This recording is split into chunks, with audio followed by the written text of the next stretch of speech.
Aron kalikayan nga may mga PDL kon persons deprived of liberty ba o kaha mga BGMP personnel nga matakbuyan sa COVID-19, Lapu-Lapu City Jail mo patuman og mga precautionary measures. Ang Lapu-Lapu City Jail ang ikaduhang labing dakong jail facility Locop Region 7. Si Luan Mirondina sa report.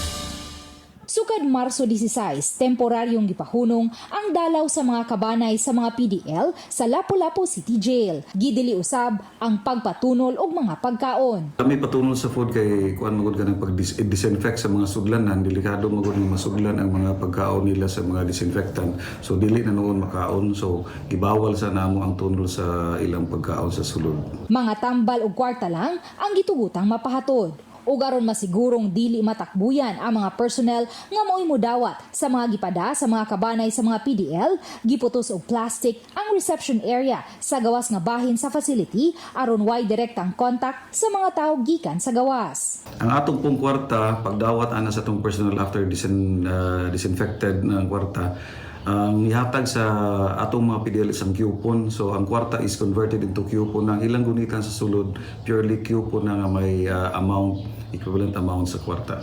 Marso 20, mipatuman og national lockdown ang BJMP. Ang mga personnel nga gideploy sa gawas nga mo'y mudawat sa mga gipada alang sa mga PDL wala na tuguting makasulod. Samtang ang mga personnel nga anaa sa sulod wala na usab tuguting makagawas. Apan kay padayon man ang pagsulod sa mga new committals, nagpabarog og laing usa ka istruktura ang Lapu-Lapu City Jail, pinaagi sa abag sa Lapu-Lapu City Government aron didto temporaryong ibutan ang mga baguhay lang na sulod sa jail facility. Sulod sa 14 kaadlaw silang obserbahan dinhi o kundi makitaan og sintomas, diha na sila ibalhin sa regular nga selda. Hinoon sa wa pa sila gipasud, gisigurong ipaagi sila sa disinfection area, gipailis og sapot o gihatagan og face mask. Sa entry sa itong mga new committals, actually, ni action takog balibad sa atong PNP kay lisod kayo basin affected ang ubang mga bagong PDL dead on the way, but di man ta pwede makabalibad kay na may court order. So atong gidawat ang mga new committed